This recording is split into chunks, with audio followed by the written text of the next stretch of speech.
अब सर इसको यूटिलाइज करने की हिम्मत नहीं है हमारे में। इस टाइम पे सर हमें घूमने जाना होता है, नानी के घर, दादी के घर, दोस्तों के साथ घूमना, 12th की प्लानिंग करना, अपने आप को फेक मोटिवेशन देना। These are the golden period. ये क्लास 11th खत्म होने के बाद में और क्लास 12th स्टार्ट होने से पहले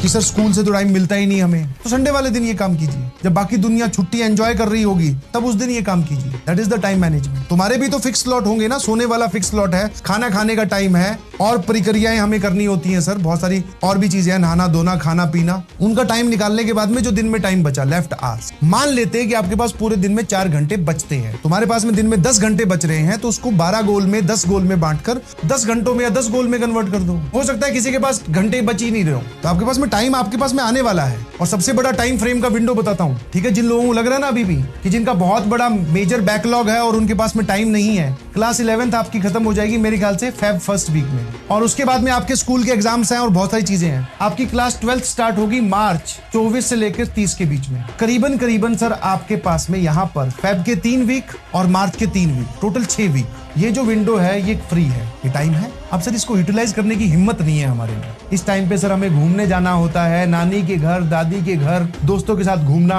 12th की प्लानिंग करना, अपने आप को फेक मोटिवेशन देना कि 12वीं में कर लूंगा, अब ऐसे कर दूंगा, अब वैसे कर दूंगा। हम उसमें खोए रहते हैं, पढ़ना थोड़ी ना होता सर इसमें। तो टाइम आपके पास है, आप सिर्फ एक बहाना बना रहे हैं। तो टाइम है, जिनके पास मेजर बैकलॉग है उनके लिए भी टाइम है भाई।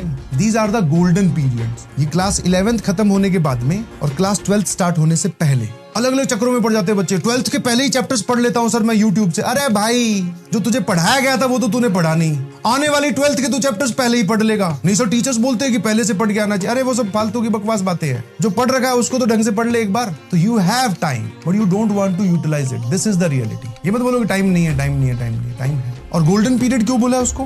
क्योंकि उसको अगर मान लो 1 लाख बच्चे प्रिपरेशन कर रहे हैं, ऑल्दो 15-20 लाख कर रहे हैं, बट मान लो 1 लाख बच्चे प्रिपरेशन कर रहे हैं, तो उस पीरियड में पढ़ाई सिर्फ और सिर्फ 1000 या 2000 बच्चे कर रहे होते हैं। बाकी सब बोले ऐसा कर देंगे, आप देखिए सर आग लगा देंगे आग। बट जब आग लगाने की बारी आती है तो सबसे पहले उस आग पे या उन लकड़ियों पे खुद ही पानी डालते हैं। बोले सर 12th में अच्छे से पढ़ लेंगे ना, 12th भी तो बहुत लंबी है, 12th में भी तो टाइम मिल ही जाएगा। और फिर वही बच्चे 12th में आकर, sir my 11th is wasted fully, how I can control this, please give us a strategy. जब तुम्हें टाइम बताया जा रहा है कि अब पढ़ लो, वो तो तुम पढ़ नहीं रहे, वहां छोड़कर 5 दिन बाद में फिर सर अब बताओ कि पिछला जो 10 दिन में हमारे या 5 दिन खराब हो गए, अब इसको कैसे कवर करें, अब बताओ क्या स्ट्रेटजी है। तो फिर भैया वो जो स्ट्रेटजी बता रहा है आपको, वो आपको टोपी पहना रहा है बहुत बड़े वाली, और तुम पहने जा रहे हो। This is the daily time management, और ये बहुत इफेक्टिव टेक्निक है। ये आपको खुद डिसाइड करने हैं, इनका टाइम आपको खुद डिसाइड करना है, अलार्म आपको खुद लगाना है। आपको लग रहा है कि आप और ज्यादा आलसी हैं, तो हर एक के 2-2 अलार्म लगाओ। जैसे 9 बजे का लगाओ, एक 9:05 का लगाओ, एक 10 बजे का लगाओ, एक 10:05 का लगाओ।